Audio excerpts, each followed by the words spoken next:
जय हिंद मेरे सभी प्यारे विद्यार्थियों को, मैं राहुल एक बार फिर से आप सभी का स्टडी आगे में स्वागत करता हूँ। और आज हम करने वाले हैं मिक्सचर और एलिगेशन, और आज बहुत ही बेहतरीन क्वेश्चंस करेंगे और पूरे कॉन्सेप्ट को क्लियर करके आगे चलेंगे। ठीक है, बहुत सारी चीजें आपको आज सीखने को मिलेंगी, पर उससे पहले एक बार चैनल को सब्सक्राइब कर लीजिए, शेयर कर दीजिए, वीडियो को ज़्यादा से ज़्यादा दोस्तों में फैला दीजिए और लाइक कर दीजिए। और शेयर करने का ये फायदा है कि बहुत सारे दोस्तों को नई नई चीज़ें सीखने को मिलेंगी। और सब्सक्राइब कर लीजिए चैनल को, जिससे कि और भी नई नई वीडियो आपको टाइम टाइम पहुँचते रहें। तो टाइम वेस्ट ना करते हुए सीधा क्वेश्चन पर आते हैं। क्वेश्चन पर आने से पहले सबसे पहले मैं आपको कुछ चीज़ें बताया तो मिक्सचर और एलिगेशन में, जैसे कि आपने बहुत बार क्वेश्चंस देखे होंगे और क्वेश्चंस में देखा क्या होगा कि ऐसे देखा होता कुछ वस्तुएं खरीदी गई, खरीदने वाले मूल्य को कॉस्ट प्राइस कहते हैं कि इतने रुपए के हिसाब से, मतलब उसका प्राइस दे रखा है, फिर कुछ का प्राइस और दे रखा है, और कहा जब इन सबको मिलाया गया तो जो ओवरऑल कितने रुपए के हिसाब से वो हमें पड़ी औसतन, वो प्राइस हम यहाँ लिख देते हैं। और उसके बाद जब काटा पीटी इस जो बड़ा होता है उसमें से छोटे को माइनस कर लेते हैं, वो बताऊंगा आगे। ठीक है, हम ऐसे माइनस माइनस करके जो यहाँ पर वैल्यू आती है उसको हम क्या कहते हैं, इसे हम कहते हैं क्वांटिटी का रेशो। अब सबसे बड़ी बात जो बच्चे के दिमाग में जाती है वो यही जाती है कि ठीक है ये सीपी है, ये सीपी है, ये ओवरऑल सीपी है, यहाँ तक की कहानी तो चलो हम समझ गए, बट जो ये रेशो है ये क्वांटिटी का ही क्यों है? क्वांटिटी के अलावा प्रॉफिट का रेशो भी तो हो सकता था ये, और प्रॉफिट के अलावा किसी और चीज़ का एसपी का रेशो क्यों नहीं है? मतलब दिमाग में तो बात जानी चाहिए ना कि ये क्वांटिटी का रेशो ही क्यों है। तो पहले इन बातों को समझते हैं कि यहाँ पर रेशो जो है क्वांटिटी का ही क्यों बनेगा। अगर इस कंडीशन में अगर स्पीड दे रखी है, फिर स्पीड की कुछ दूरी इस स्पीड से, कुछ दूरी इस स्पीड से, और ओवरऑल औसतन स्पीड ये रही पूरी दूरी तय करने की, पूरी डिस्टेंस। और जब इसका निकालते हैं तो इसका रेशो निकल के आता है टाइम का, तो टाइम का ही क्यों निकल कर आता है, डिस्टेंस का क्यों नहीं। इसी तरह से अगर हम प्रॉफिट परसेंट लेते हैं यहाँ पर, और यहाँ पे भी प्रॉफिट परसेंट, और ये ओवरऑल प्रॉफिट परसेंट, तो जहाँ पर जो रेशो निकल कर आता है वो हमारा सीपी का निकल के आता है। तो आज ये चीज़ें सीखेंगे कि ये रेशो यहाँ पर इन्हीं का ही क्यों आता है। और अगर हम भूल गए, भाई ये तो 3-4 दे रखे हैं, ऐसे और भी होते हैं, और कभी हम भूल गए गलती से पेपर के अंदर कि यहाँ पर रेशो किसका आएगा, तो फिर हम कैसे पता लगाएंगे किस चीज़ का रेशो आना चाहिए। तो चीज़ें देखते हैं, उसके बाद हमारे को रटने की कोई ज़रूरत नहीं, हम चीज़ों को समझेंगे। तो समझना कैसे देखते हैं, तो एक बार इसे मिटा देता हूँ।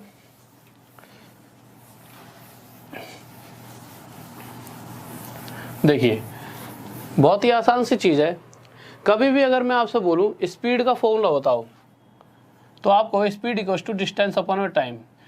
जो चाल होती है वो दूरी बटे समय होती है। ठीक है, इस कंडीशन में क्या होगा, जब स्पीड दे रखी है, कुछ दूरी इस स्पीड से तय की गई, कुछ दूरी इस स्पीड से, फिर ओवरऑल स्पीड एवरेज औसतन स्पीड ये आई। इस कंडीशन पर अगर मैं आपसे यहाँ का रेशो पूछूंगा तो रेशो किसका आएगा, जो नीचे वाली वैल्यू टाइम है इसका रेशो आएगा, तो यहाँ पर रेशो आ जाएगा टाइम का। इसी तरह से अगर सीपी वाली कंडीशन है, तो आपसे अगर मैं पूछूं आपने 100 रुपये खर्च करे, कितने रुपए खर्च कर दिए, 100 रुपये, ये तो पैसे हो गए, और 10 वस्तुएं खरीद कर रहा है, तो कितनी क्वांटिटी खरीद कर रहा है, 10। तो मैं अगर आपसे पूछूं आपने एक कितने में खरीदी, तो आप सीपी निकालोगे। कैसे निकालोगे, जितने रुपए खर्च करे वो ऊपर, और जो 10 क्वांटिटी खरीद कर लाए हो वो नीचे। यहाँ से आपका निकल जाए कि आपने एक वस्तु कितने खरीदी, 10 रुपये की। तो मैंने क्या बताया था कि अगर मुझे सीपी निकालना है तो यहाँ पर नीचे क्या रखना पड़ा, क्वांटिटी। तो इसीलिए अगर मुझे सीपी दे रखा है कुछ वस्तुओं का और कुछ अलग वस्तुओं का, कुछ और सीपी है भाई, कुछ वस्तुएं इस इतने रुपए के हिसाब से खरीद कर लाया, कुछ वस्तुएं इतने रुपए के हिसाब से, बट जब सभी को मिलाया तो औसतन मुझे इतने रुपए की पड़ गई, तो यहाँ पे सीपी। बट जब मैंने रेशो निकाला तो रेशो किसका आएगा, नीचे वाली का। नीचे क्या रखा था हमने, क्वांटिटी, तो इस कंडीशन में यहाँ पर रेशो आएगा क्वांटिटी का। इसीलिए हमेशा यहाँ पर जो रेशो आता है, जब हमें सीपी और सीपी दे रखा होता है तो क्वांटिटी का रेशो आता है।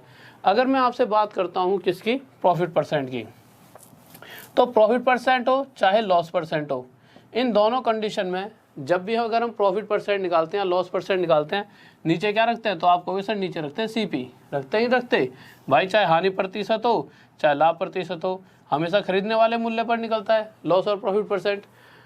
इसीलिए जब भी अगर क्वेश्चन में प्रॉफिट परसेंट दे रखा है, ठीक है, और इधर प्रॉफिट परसेंट दे रखा है और इधर ओवरऑल प्रॉफिट परसेंट, तो जो यहाँ पर रेशो आने वाला है वो किसका आएगा, सीपी का। अब कभी कभी क्या होता है, यहाँ पे प्रॉफिट की जाए क्या होता है, लॉस परसेंट, चाहे दोनों तरफ लॉस परसेंट हो और यहाँ पे लॉस परसेंट हो, जब भी रेशो किसका आएगा, सीपी का। ठीक है, थोड़ा सा इधर देख लेते हैं। अगर दोनों तरफ प्रॉफिट परसेंट है, एक सेकंड रुकिए, और यहाँ ओवरऑल प्रॉफिट परसेंट है, तो जो रेशो बनेगा वो किसका बनेगा, सीपी का, क्योंकि प्रॉफिट परसेंट निकालने के लिए नीचे किसे रख रहे हैं, सीपी को, तो यहाँ रख देंगे हम सीपी। बट अगर दोनों तरफ लॉस है और यहाँ ओवरऑल लॉस, तब भी रेशो किसका आएगा, सीपी का ही आएगा। और इसी तरह से अगर एक प्रॉफिट और एक लॉस है तब भी रेशो सीपी का ही बनेगा, ठीक है। तो अब कुछ क्वेश्चंस करके देखते हैं जिससे ये सारी चीज़ें हमारी क्लियर हो जाएंगी। तो सर पहला क्वेश्चन लगा दीजिए आप एक बार। तो पहला क्वेश्चन देखते हैं क्या करा है। तो पहला क्वेश्चन आपके सामने आ चुका है, मार्कर ये वाला। तो जल्दी से देखिए पहला क्वेश्चन क्या है, बहुत ही इजी सा है, थोड़ी स्पीड में पढ़ाता हूँ। तो देखिए पहला क्वेश्चन क्या कर रहा है। तो पहले क्वेश्चन में क्या दे रखा है, कह रहा है कि 20 रुपए किलो वाले चावलों को in what ratio should wheat of price 20 rupees पर केजी, हाँ ठीक है, be mixed with wheat of price 30 rupees पर केजी। अगर खरीदने वाले दोनों के प्राइस दे रखे हैं, कह रहा है एक तो है 20 रुपए किलो वाले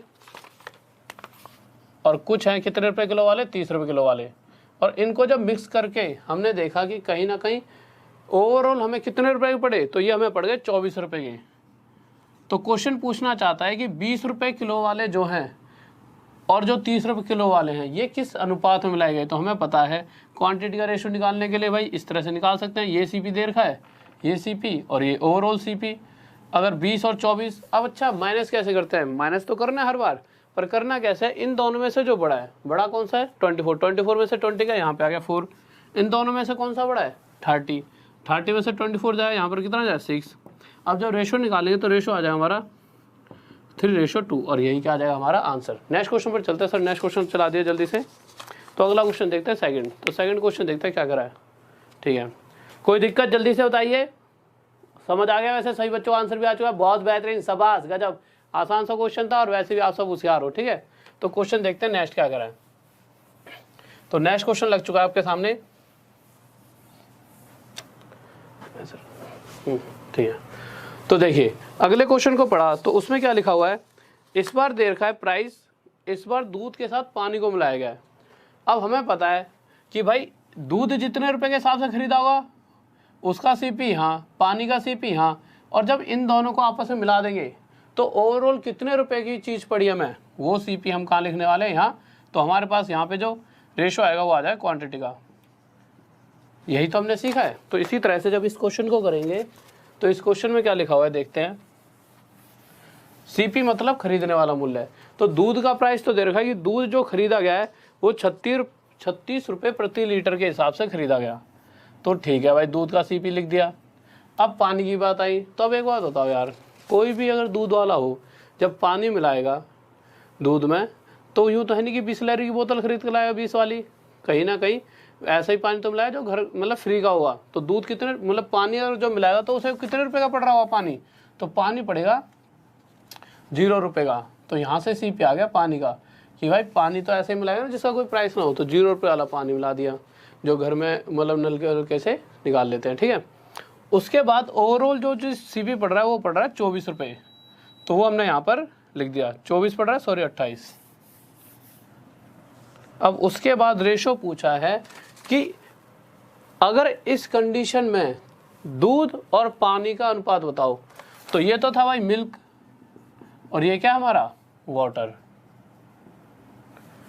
हमने क्या बताया था, जो बड़ा हो उसमें छोटे वाले को माइनस करते हैं, तो जब इसमें से इसे हटाएंगे तो यहाँ पे आएगा 8, और जब 28 में से 0 घटाएंगे यहाँ पे आ जाएगा 28, और रेशो निकालने का मतलब है 4 से काट दें 7 पे और 4 2 8, तो 7:2 ये हमारा क्या आ जाएगा आंसर, ठीक है। किसी बच्चों डाउट जल्दी से बताओ, हाँ भाई कोई दिक्कत नहीं है, बहुत बेहतरीन, बहुत बढ़िया, सही बच्चों का बहुत से बच्चों आंसर भी आ गया, गजब, बहुत बढ़िया, शाबाश, ठीक है, बहुत बेहतरीन।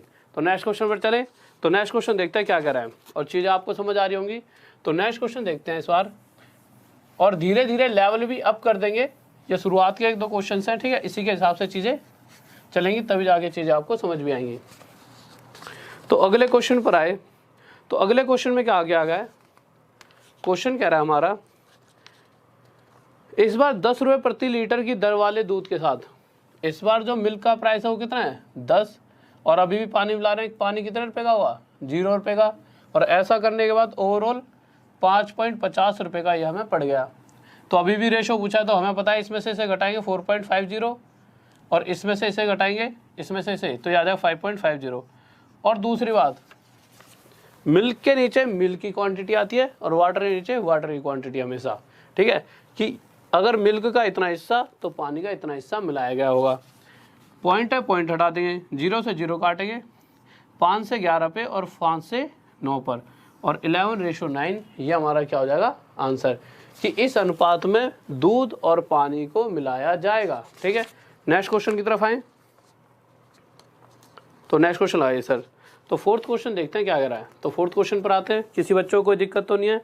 बहुत बेहतरीन भाई, बहुत बढ़िया, शाबाश, आ गया आंसर सभी का, बहुत बढ़िया।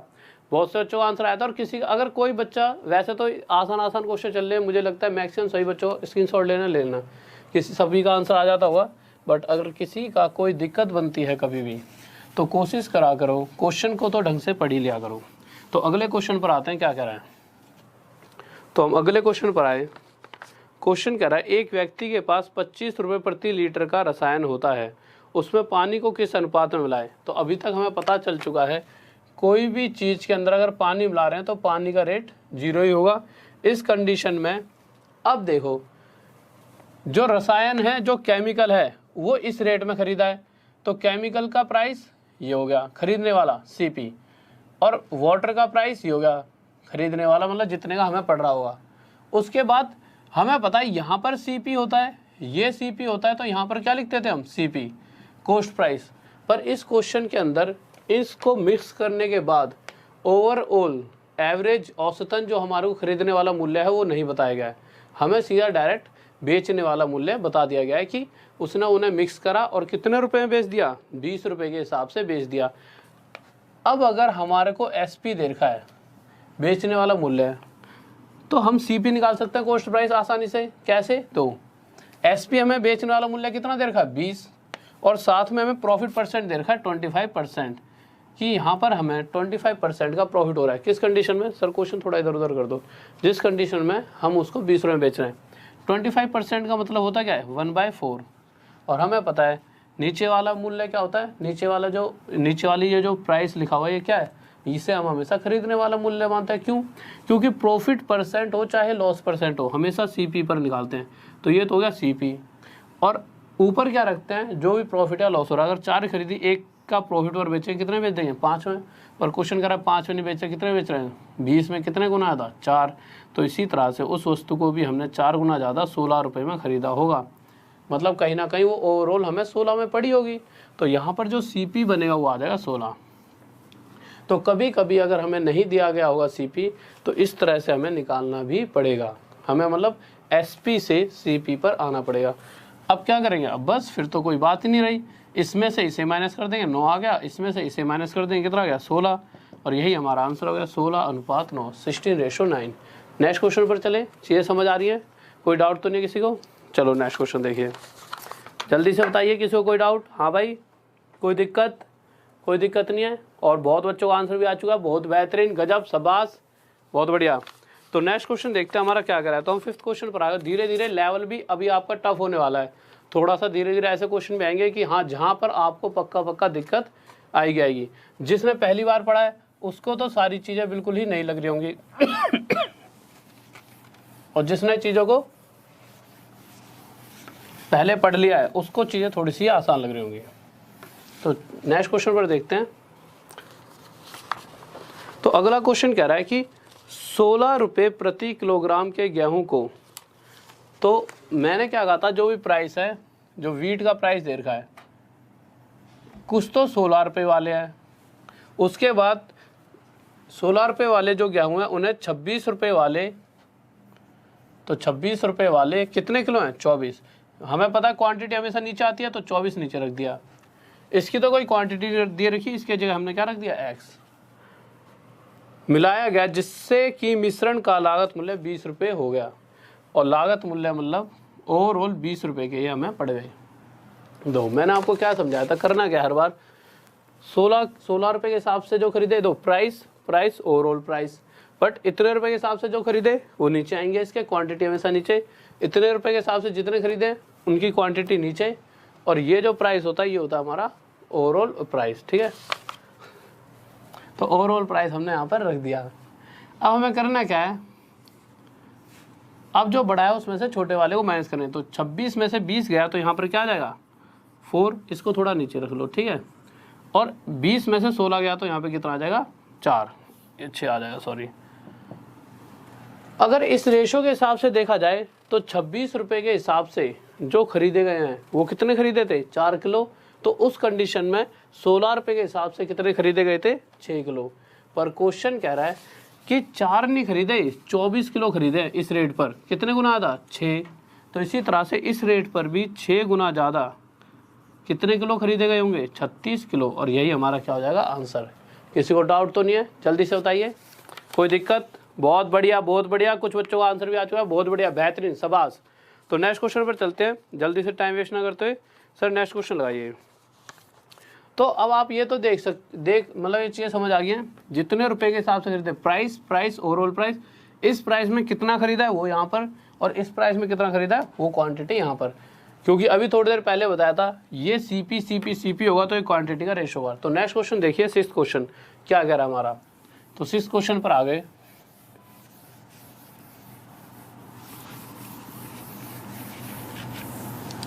तो 6th क्वेश्चन को जब हमने पढ़ा तो क्वेश्चन कह रहा है 42 रुपये प्रति किलोग्राम के गेहूं को जो प्राइस दे रखा है उसे यहाँ पर रखेंगे। तो 42 रुपीज़ पर केजी वाले 42 पैसा पर केजी है, ठीक है। हम प्राइस लिख देते हैं, प्राइस दे रखा है, ठीक है 42 पैसा पर केजी। पर ये नहीं बताया हुआ कि ये कितने किलो खरीदे हैं, तो इनकी जो क्वांटिटी है वो हमने नीचे रख दी।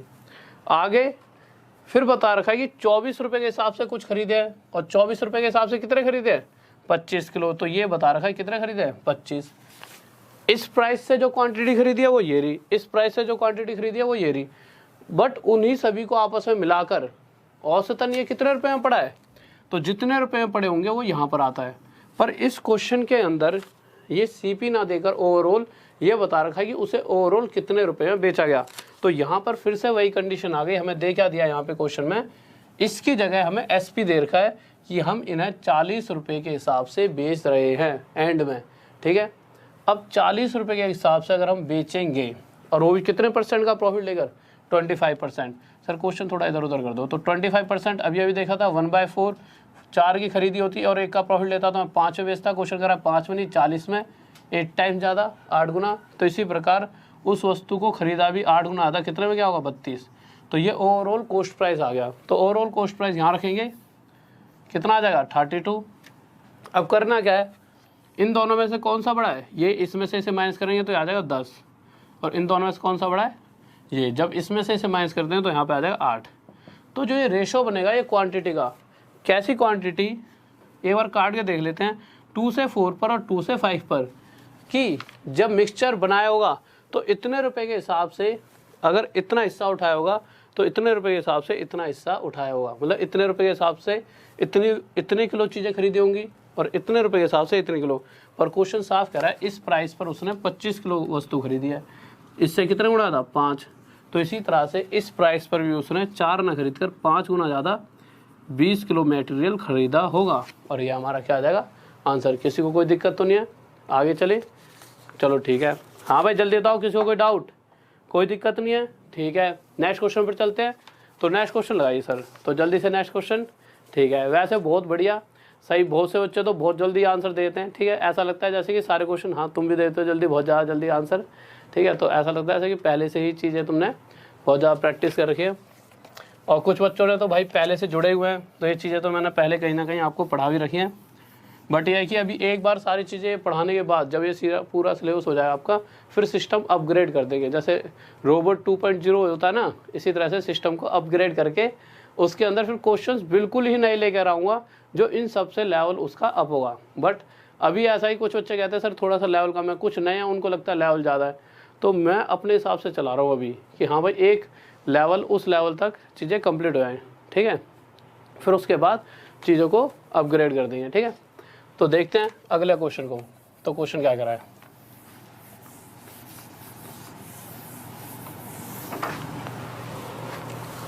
तो अगले क्वेश्चन पर आते हैं।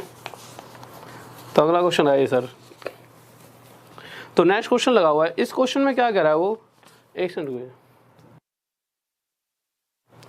तो नेक्स्ट क्वेश्चन पर आए, तो क्वेश्चन कह रहा है कि 15 किलोग्राम चावल 29 रुपये। इस बार प्राइस भी दे रखा है कि 29 रुपये के हिसाब से कितने खरीदे हैं, 15 किलो। और फिर आगे गए तो 22 रुपये के, प्राइस हमेशा यहाँ पर आएगा और क्वांटिटी यहाँ पर आएगी 20 किलो। और ओवरऑल ये पड़ गए हमें, उसने दोनों प्रकार के चावलों का मिश्रण 27 रुपये प्रति किलोग्राम की दर पर बेचा। बेचा कितने के हिसाब से, यहाँ तक दिख रहा है, ऊपर लिख देते हैं। बेचा है उसने 27 रुपये के हिसाब से। अब आपके दिमाग में आएगा वो प्रॉफिट परसेंट पूछ रहा है। हमें ये बात पता है कि अगर लाभ प्रतिशत या हानि प्रतिशत, प्रॉफिट परसेंट या लॉस परसेंट निकालना है, उस कंडीशन में हमें क्या पता होना चाहिए, हमें सीपी पता होना चाहिए कि कितने रुपए की वस्तु खरीदी गई है। ये बात आपको समझ आ रही होगी। बट यहाँ पर हमें ये दे रखा है कि वस्तु इतने रुपए के हिसाब से बेची गई, सीपी नहीं दे रखा। कौन से वाला, ये वाला इन द एंड वाला जो ये होता है, इसी पर हम हर बार प्रॉफिट या लॉस परसेंट निकालेंगे कि हमारे को ओवरऑल कितने रुपए के हिसाब से वस्तु पड़ी और इसके हिसाब से फिर हमने इतने में बेची। तो हमें ये चाहिए, तो ये हमें पता नहीं है। बट हमें ये पता है कि अगर मैं इनका रेशो निकालूँ, यहाँ पर कोई सीपी आएगा और माइनस माइनस करके यहाँ पर एक रेशो बनेगा। तो ये 5 3 या 15, 5 4 या 20, किस रेशो बनना है, 3:4। तो हमेशा जो ये रेशो का टोटल होगा किसके बराबर होगा, इन दोनों के बीच के अंतर के बराबर। और इन दोनों का डिफरेंस देखा कितना आ रहा है, 7। जो इन दोनों का डिफरेंस है वही इन दोनों का टोटल हमेशा होना चाहिए। और यहाँ पर देखा 3 और 4 7, तो कंडीशन 100% सेटिस्फाई हो रही है कि हाँ, जितना इन दोनों का टोटल है रेशो का, वही डिफरेंस इन इसका और इसका भी हमें देखने को मिल रहा है। तो हमें कुछ करने की ज़रूरत नहीं है कि हाँ ये बिल्कुल 100% सही है। आगे जाके देखेंगे अगर डिफरेंस अलग होता तो उस कंडीशन में क्या करते। अब तो हमें साफ साफ पता लग चुका है, जो ये बड़ा है इससे, तो इस कंडीशन में जो ये वाली वैल्यू होगी इससे तो छोटी होगी और इससे बड़ी। तो यहाँ पर ऐसी क्या वैल्यू रखें कि इन दोनों का अंतर 4 बन जाए। तो यहाँ पे रखना पड़ेगा 25। चाहे आप देख लो 29 और 25 का डिफरेंस 4, और इसी तरह 25 और 22 का डिफरेंस 3। 100% condition satisfy. अब आप देख सकते हो कि 25 रुपये की वस्तु हमें पड़ चुकी है।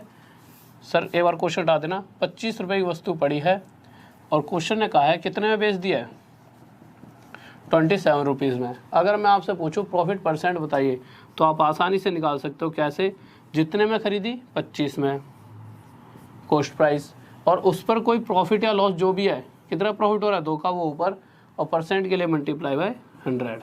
तो 25 4 जा 4 2 जा 8% का हमें प्रॉफिट हो रहा है। ये क्या गया हमारा आंसर। ठीक है, नेक्स्ट क्वेश्चन की तरफ चलते हैं। ठीक है, और देखता हूँ किस किस भाई का आंसर आ गया।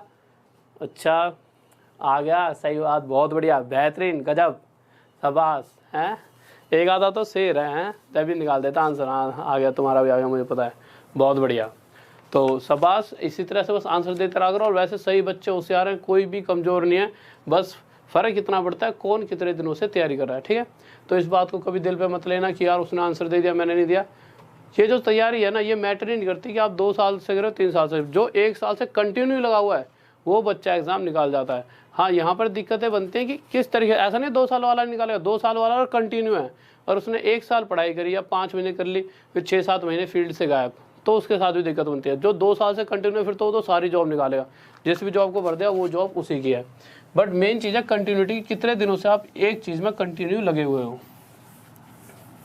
इसलिए कोशिश करना जब तक आपका एग्ज़ाम क्लियर ना हो, कंटिन्यू स्टडी करते रहना। ऐसा होगा एक टाइम आएगा कि आप एक जॉब नहीं, जितनी भी जॉब को भरोगे, जितने भी एग्ज़ाम, सभी को आप क्लियर कर पाओगे। तो अगले क्वेश्चन को देखते हैं क्या कह रहा है। तो हम अगले क्वेश्चन पर आए, तो इस बार उसने कहा है कि 18 रुपये और 13 रुपये के हिसाब से खरीदी गई है। तो खरीदने वाला मूल्य है और खरीदने वाला मूल्य है, और क्वांटिटी का जो रेशो दे रखा अनुपात, कि भाई इसका 7वां हिस्सा उठाया गया होगा तो इसका उठाया 3रा हिस्सा। ठीक है, इस रेशो में उसने क्वांटिटी ली है। उसके बाद वो कह रहा है कि सबको मिक्स करके जब बेचा गया, खरीदने वाला ये वाला प्राइस तो दिया ही नहीं है, पर ये गया है कि जब बेचा गया तो कितने रुपए में बेचा गया है, तो बेचा गया है हमारा 18.15 रुपये के हिसाब से। अब फिर से प्रॉफिट परसेंट पूछ लिया है। अब हमें पता है प्रॉफिट परसेंट पूछा तो है, उसके लिए हमें ये सीपी पता होना चाहिए। अब थोड़ी देर पहले बताया था मैंने, इन दोनों का जो डिफरेंस होता है, इन दोनों का डिफरेंस कितना है 5, वही इन दोनों का टोटल होना चाहिए, पर इन दोनों का टोटल है कितना 10। तो जो ये 10 है टोटल, एक्चुअल में 10 ना होकर कितना होना चाहिए था 5। 5 कब होगा, जब ये भी आधा होगा और ये भी आधा, तभी तो इन दोनों का टोटल 5 बनेगा। भाई टोटल 10 नहीं है 5 है, 10 से आधा है, तो इसी तरह से इसे भी आधा कर दें, इसे भी आधा, तो इसको जब आधा करेंगे तो कितना हो जाएगा 1.5। किसी एक को कर लो। अब यहाँ पे ऐसी क्या वैल्यू रखें कि 18 में से घटा दे 1.5 आ जाए, तो आपको बताएं यहाँ पे हमें 16.5 रखना पड़ेगा। और अगर आप कहते हैं सर इसे क्यों नहीं करा, तो इसे अगर आधा करते तो 3.5 बनता। तो हम देखते हैं कि इन दोनों का डिफरेंस 3.5 है, तो आप देखो 16.5 और 13 का जो डिफरेंस बनेगा वो 3.5 ही तो बनेगा, तो इस कंडीशन में ये भी ठीक है। ओके, तो यहाँ तक तो चीज़ें क्लियर हो गई कि हाँ हमें सीपी पता लग चुका है 16.50 रुपये, ठीक है, 50 पैसे, 16 रुपये 50 पैसे हमारा क्या आ गया सीपी। अगर इतने रुपए की चीज़ खरीद कर मैं इतने रुपए में बेच दूंगा तो मुझे कितने रुपए का फ़ायदा होगा, तो मुझे होगा 1.65 रुपीज़ का फ़ायदा। अब प्रॉफिट परसेंट हम आसानी से निकाल सकते हैं। हमें पता प्रॉफिट परसेंट होता क्या है, जितने की वस्तु खरीदी गई कितने में खरीदी है 16.50 रुपये में, फ़ायदा कितना हो रहा है 1.65 का, परसेंट के लिए मल्टीप्लाई बाय 100, पॉइंट से पॉइंट हट गया, जीरो से जीरो हट गया, 165 से 165 हट गया, कितना आ गया 10% का प्रॉफिट। यही हमारा आंसर आ गया। किसी को डाउट, कोई दिक्कत नहीं होनी चाहिए, चीज़ें बिल्कुल सही जा रही हैं, क्लियर अपने वे से। नेक्स्ट क्वेश्चन लगाइए। तो सर नेक्स्ट क्वेश्चन देखते हैं क्या कहना चाहता है। तो नेक्स्ट क्वेश्चन पर आते हैं। हाँ मार्कर, तो नेक्स्ट क्वेश्चन देखते हैं क्या कह रहा है। तो नेक्स्ट क्वेश्चन देखते हैं जल्दी से।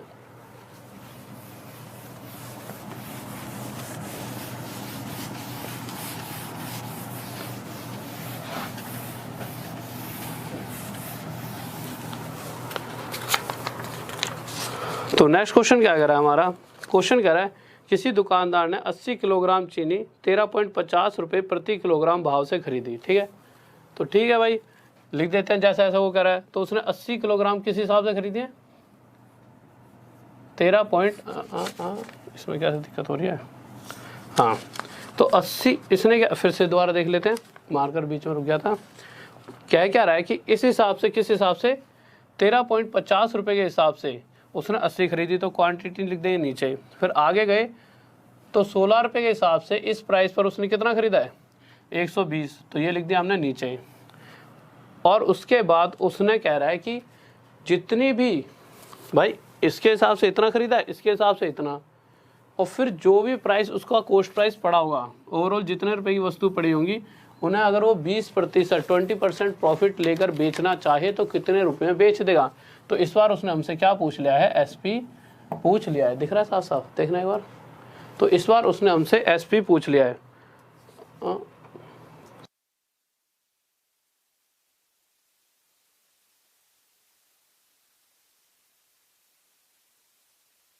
हाँ भाई इसमें ना दो क्वेश्चन वहाँ पर, यहाँ पे नहीं, मेरे पास तो अलग अलग ही है, मैंने अभी स्क्रीन पर देखा है। तो दो क्वेश्चन एक साथ कटिंग कर दिए गलती से, तो ऊपर वाला क्वेश्चन है जिसको हम सोल्व करके देख रहे हैं।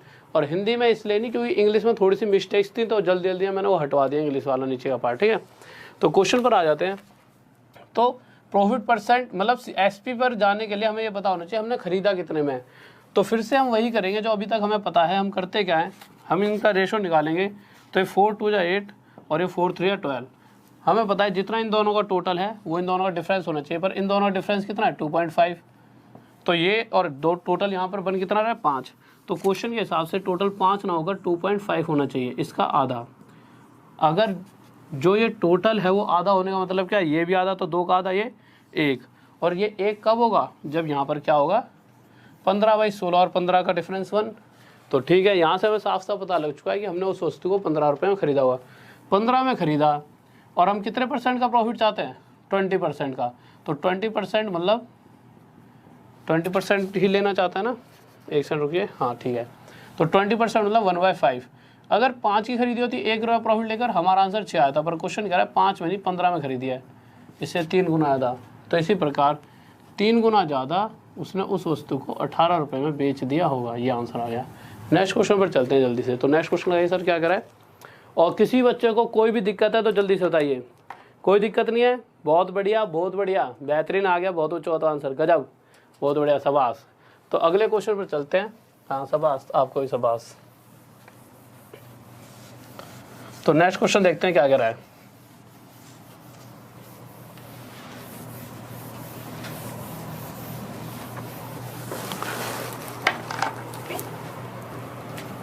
तो अगले क्वेश्चन पर आते हैं। एक सेकंड रुकिए, एक सेकंड, अगला क्वेश्चन आप पढ़ें क्या कह रहा है। तो अगला क्वेश्चन हमारा कह रहा है कि किसी वस्तु को क्रम से एक बार 35 रुपये के हिसाब से खरीदा गया है और एक बार खरीदा गया है 40 रुपये के हिसाब से, और फिर कह रहा है इसे 1 और 4 इस वजन के हिसाब से, मतलब इसका अगर एक हिस्सा उठाया तो इसका चौथा हिस्सा उठाया और इस हिसाब से मिलाकर बेचा गया कितने रुपए में, 52 रुपये के हिसाब से बेच दिया गया है। तो पूछ रहा है कि उसका प्रॉफिट परसेंट, जो भी लाभ प्रतिशत है वो बताओ। हमें पता है लाभ प्रतिशत के लिए हमें सीपी पता होना चाहिए, जो इन दोनों का डिफरेंस है 5, वही टोटल होना चाहिए, तो टोटल भी उतना ही है। तो यहाँ से हम आसानी से पता पाएंगे। यहाँ पर क्या रखेंगे, 4 आ जाए आपका, वही 39, या फिर इन दोनों डिफरेंस एक कंडीशन सेटिस्फाई, इतने की खरीदी गई होगी, इतने में बेच दी। तो हम निकालना चाहें अगर प्रॉफिट परसेंट तो कैसे निकालेंगे, नीचे रख दें जितने में खरीदी गई है सीपी। तो कितने में खरीदी गई है वस्तु, तो खरीदी है 39 में, और जो भी प्रॉफिट हो रहा है वो ऊपर रख देंगे। तो अगर इतने में बेच रहे होंगे तो हम कितना प्रॉफिट ले रहे हैं, 13 रुपये का। निकाल लेते हैं तो 13 से कितना हो जाएगा, 3 पर, और 1/3 प्रतिशत में कितना होता है, 33, सही 1/3%। और ये हमारा क्या आ जाएगा आंसर। किसी बच्चे को अब कोई दिक्कत नहीं होनी चाहिए। ओके, तो फिर जैसा कि मैंने बताया आपको कि मतलब चीज़ों को अपग्रेड करूँगा, एक बार उन चीज़ों को पढ़ा दूँ जो आपके टायर 1 तक के लिए बहुत ज़्यादा ज़रूरी होती हैं। ठीक है, टायर 1 तक, जैसे चाहे आपका एनटीपीसी हो गया, चाहे आपका किसी भी एग्ज़ाम का फर्स्ट लेवल तक के लिए चीज़ें सारी चल रही हैं और शायद उससे अच्छी चल रही हैं। और इसके बाद जैसे आपके फर्स्ट लेवल तक के जब तक एग्ज़ाम भी नहीं होंगे, अभी तो पहला होगा, उसके बाद फिर से चीज़ें कराई जाएंगी, और जिसमें सिस्टम अपग्रेड का मतलब क्या है कि चीज़ों का एक लेवल अप कर दिया जाएगा और फिर कराई जाएंगी। क्योंकि उसका कोई फ़ायदा नहीं है कि मैं आपको चीज़ें वो पढ़ा दूँ जो हाल फिलहाल के जो एग्ज़ाम होने वाले हैं उनमें वो आए ना, उसकी वजह से टाइम इतना लग जाएगा कि आपका सिलेबस भी कवर नहीं हो पाएगा। तो चीज़ें वही करेंगे जिससे सिलेबस भी कवर हो जाए और मैक्सिमम से मैक्सिमम हम नंबर ले पाएँ, ज़्यादा से ज़्यादा, जैसे पूरे में से पूरे ही। फालतू की चीज़ें पढ़कर भी अभी कोई फ़ायदा नहीं है। एक बार वो पेपर क्लियर हो, फिर आगे इन्हीं चीज़ों को दोबारा कराऊंगा एक एक पार्ट, जिसमें क्वेश्चन बहुत अच्छे होंगे। ठीक है, और किसी को अगर पीडीएफ की है तो पीडीएफ के लिए आप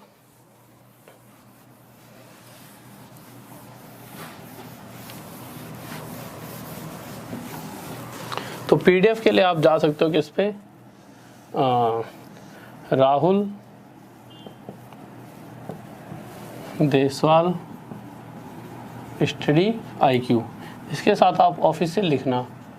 ठीक है, और भी हैं वैसे इसी नाम से, 9.5 से 10 से ज़्यादा, 10K से ज़्यादा सब्सक्राइबर्स हैं। इस वाले ही ग्रुप को ज्वाइन करना टेलीग्राम पर, यहाँ पर आपको डेली PDF मिल जाएगी। ठीक है, 10K से ज़्यादा सब्सक्राइबर्स है, बस उसी वाले को ज्वाइन करना। और भी बच्चों ने बनाया है, ठीक है, बट उसमें उन्होंने कुछ मतलब कि फेक है, वो थोड़ा फेक, मतलब कि जो चीज़ हम डालेंगे वो चीज़ वहाँ पर नहीं मिलेंगी। तो आपको यहाँ प्लेलिस्ट और PDF दोनों चीज़ें मिल जाएंगी, प्लेलिस्ट और PDF दोनों चीज़ें मिल जाएंगी। और साथ ही अगर आप बस इतना लिखोगे फेसबुक पर, तो यहाँ मेरी FB ID है, इस पर आप मुझे डाउट्स भेज सकते हो, डाउट। तो जब भी मैं डाउट सेशन चलाऊंगा तो आपके डाउट क्लियर करा दूँगा। तो ओके स्टूडेंट्स, तो ज़्यादा से ज़्यादा बच्चे वीडियो को शेयर करें, ज़्यादा से ज़्यादा बच्चों तक पहुँचाएं, दूर दूर तक। ठीक है, साथ में लाइक कर दीजिए और सब्सक्राइब कर ले चैनल को, जिससे कि आप और भी फ़ायदा उठा सकें। और फिर से वही, जय हिंद, जय भारत। जय हिंद मेरे सभी प्यारे विद्यार्थियों को मेरा